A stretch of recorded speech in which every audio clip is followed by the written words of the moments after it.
Hey viewers, welcome back to my channel. In today's video, I will be showing you the brand new AI image to video feature in Filmora 14.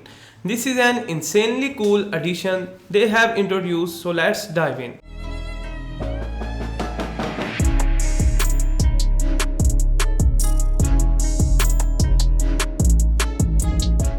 Alright, so you can access this new AI image to video tool right there.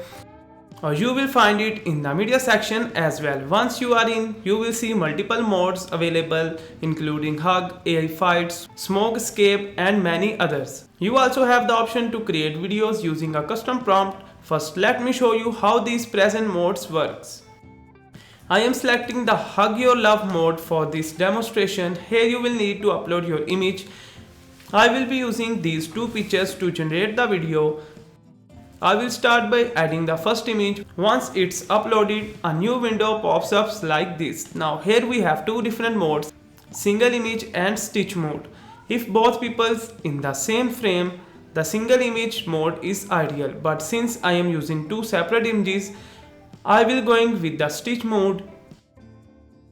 Now I will adjust the section as needed like this. Next I will add my second image. Once the image are in place, you can select your preferred resolution, either landscape or portrait. After everything is set up, just hit the submit to start generating the video. And now our video is ready. Let's check it out.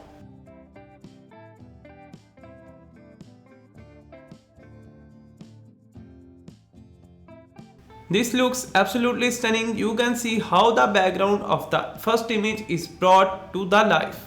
Even her facial expression feels natural, like she is actually looking at him and smiling. It's super realistic. Now let's try another example, but this time using the custom prompt. For this one, I will be use this image just like before.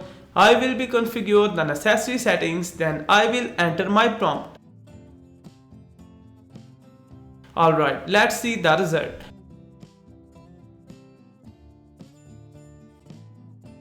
You can tell the color tone is slightly different, but AI generated exactly what we want. So that's a wrap on the new AI image to video feature in Filmora 14. This tool is absolutely insane. I tested it with different images and the results are incredible. And there you have it. That's it for today's video. I hope you will find this video helpful. Thank you so much for watching and I will see you in the next video.